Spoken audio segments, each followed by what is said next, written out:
Riley's Cook here for the Big Sky Tip-Off on ESPN Plus. I'm joined by Colter Nuanez and Krista Redpath, who will be breaking down the men's and women's preseason polls respectively. So we're going to take a look here at the women's poll first. Idaho State taking the #1 spot in both coaches and media preseason polls. Krista, do you see a team that can beat Idaho State? I do see a team that can beat Idaho State, actually. I do think that there are some Big Sky teams that played great last year and have a lot of depth coming into this year. I think you do have to get past Idaho State that has, a lot of seniority returning. But I do look at a Montana State and Idaho, Montana, Northern Arizona to give Coach Sobolewski some challenges. Yeah, I mean, we can see that some of those schools that you mentioned there, they did receive some first place votes. So there are some people who do have that same opinion that you have there. Colter, what about on the men's side for Southern Utah? Is there anyone that you could see giving them a run for their money? Well, I think that the primary storyline when it comes to Southern Utah being the favorite is how do they handle that? Because Southern Utah has been good under Todd Simon, but oftentimes they capitalize on being sort of the dark horse team. I think I've called them the dark horse on this show a couple times in the past. Well, now bullseye right on their backs. So how do they handle that? They have some veteran guys, I think, but I think that the number one factor here is I think two of the primary three contenders other than Southern Utah are Montana, Montana State, Weber State. And you look at Weber State and you look at Montana, those are two veteran coaches in Randy Ray at Weber State and Travis DeCure at Montana that have been through this before. They have been the favorites before. It's not that often where Montana is the chaser and like they are in this situation coming in at fourth. So how do they react to that? But I think that it takes a lot. It's a lot of pressure to be the favorite. How does Southern Utah handle the pressure? But I do expect the men's league to be very competitive with probably Weber State, Montana, and maybe even Idaho State, Northern Colorado also pushing for one of those top 4 or 5 seeds. 100%.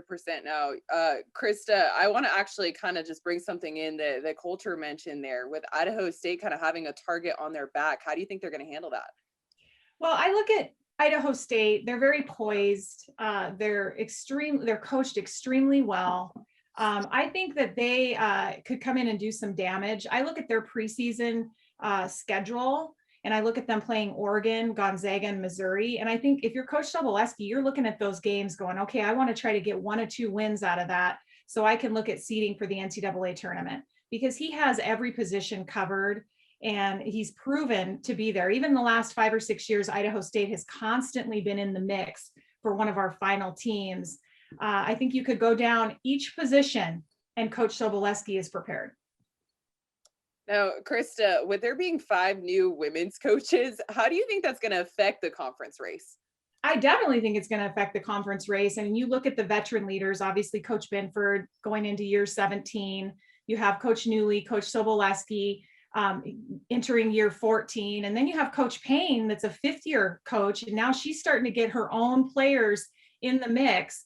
And so I think you see that dominance maybe at the top of the league, but also these new coaches coming in and overlaying their new systems with some players that arguably Montana, if you take a look at them, Abby Anderson, Carmen Gfeller, arguably the best 4-5 combination in the league. And we'll see what Coach Holsinger brings to the table in order to elevate that play. And I do think there's a lot of questions, but there's some good players. And there's also a lot of excitement around these new coaches. 100%. Definitely a lot of excitement around these new coaches. Now, Colter, on the men's side, you alluded to it. There's a lot of familiarity amongst the coaches on the men's side. How does that add to the difficulty of the play in this league? Well, I think this is going to be a completely unique year just because of the repercussions from what have been 2 completely unique years in a row now. I mean, when I think about the women's league, talk about Idaho State, I remember when we first started Skyline Sports, Estefania Orrs was, I think, the MVP of the Big Sky tournament that first year. That was like 7 years ago. So it's crazy how long some of these players have been in college. But on the men's side, you have a couple just super seniors that have come back that are going to have a huge influence. I mean, the narrative throughout college basketball on the men's side almost always is if you have a veteran backcourt, you got a shot. Well, how can you be more veteran than Montana State's backcourt? I mean, they got 6th-year seniors in Amin Adamu and Xavier Bishop. Like, how can you be more veteran than John Knight III at Southern Utah? I mean, the guy has been in this league forever, and he gets one more shot at it. So I do think that those veteran players combined with veteran coaches are going to be very fascinating to watch the way that all evolves. For both Travis DeCuire and Randy Ray, both kind of the deans and the dons of the coaching ranks in the Big Sky Conference. It's big years for those guys. I mean, you can't say that they have an inordinate amount of pressure because they've both been there before so many times, but it's been a minute since Weber State was the absolute top of this league. They've been in the mix for sure, but it's been a while since they've been, this champion like they are so accustomed to being.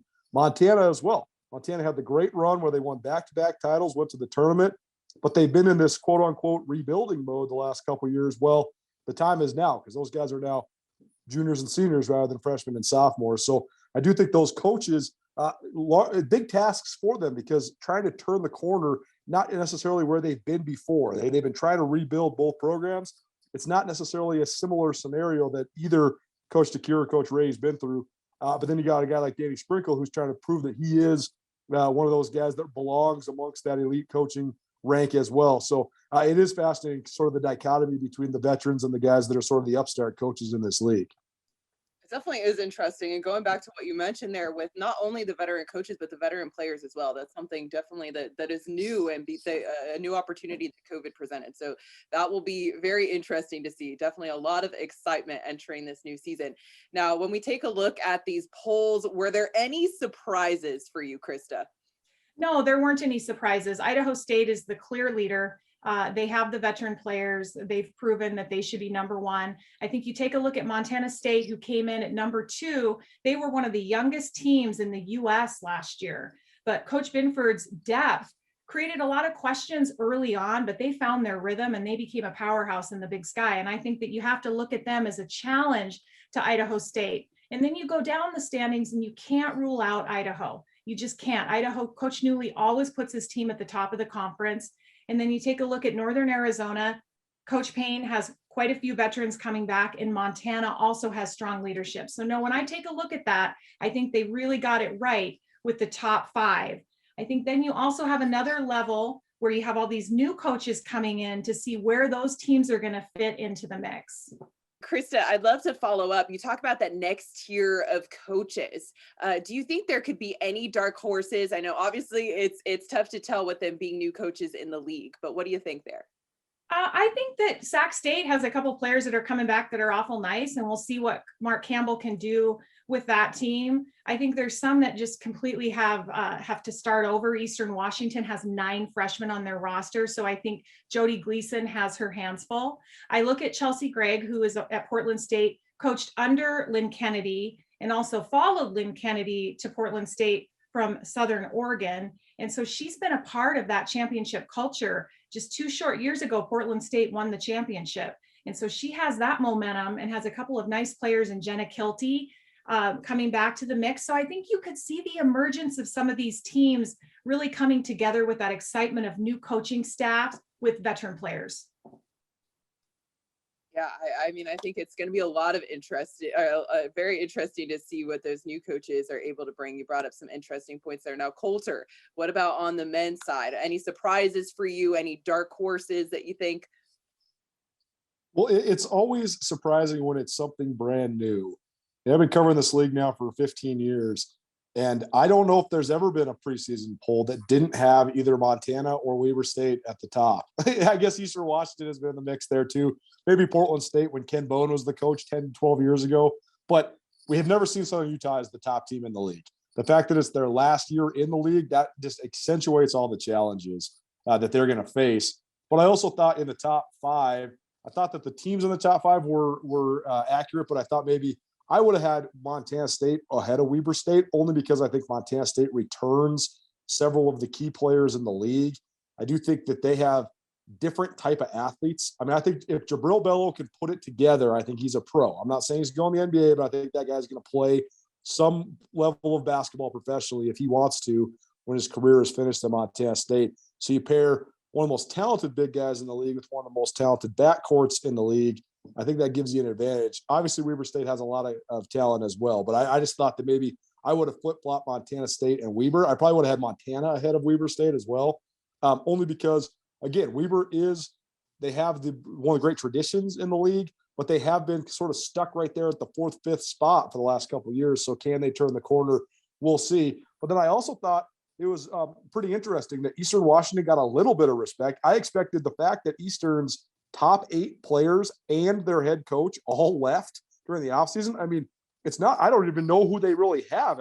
They have so many new players that we haven't seen at all. So I thought maybe they would be toward the bottom. They are, 7th in the media and 8th in the coaches. So they are in the bottom half, but maybe a little bit more respect for them. And I think it was very clear that the voters, though, they took into account the departures from NAU pretty heavily, because you have NAU at 9th in the coaches and 10th in the media. They lost Cam Shelton and Luka Dolovich, who are both really good players in the offseason, both to the portal as well. But I think Shane Burkhardt is a good coach. I think he's doing a good job there at NAU. I think they play really hard, and I think that they give teams issues with their toughness. So maybe would have had Northern Arizona a little higher too. But all that said, I mean, it's a pretty good league from top to bottom. So it'll be interesting to see who rises up, but I don't really have much contention over the way that everybody was slotted. All right, good stuff. Thank you, Krista and Coulter, for your insight in this segment, breaking down our preseason polls.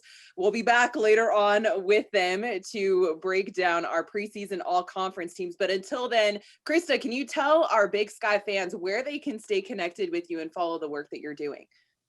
Well, this year I'll be doing a show with Coulter Nuanez around the Big Sky and women's hoops with Krista Redpath, and that will be on 102.9 each week, Thursdays, the 4 to 5 p.m. segment.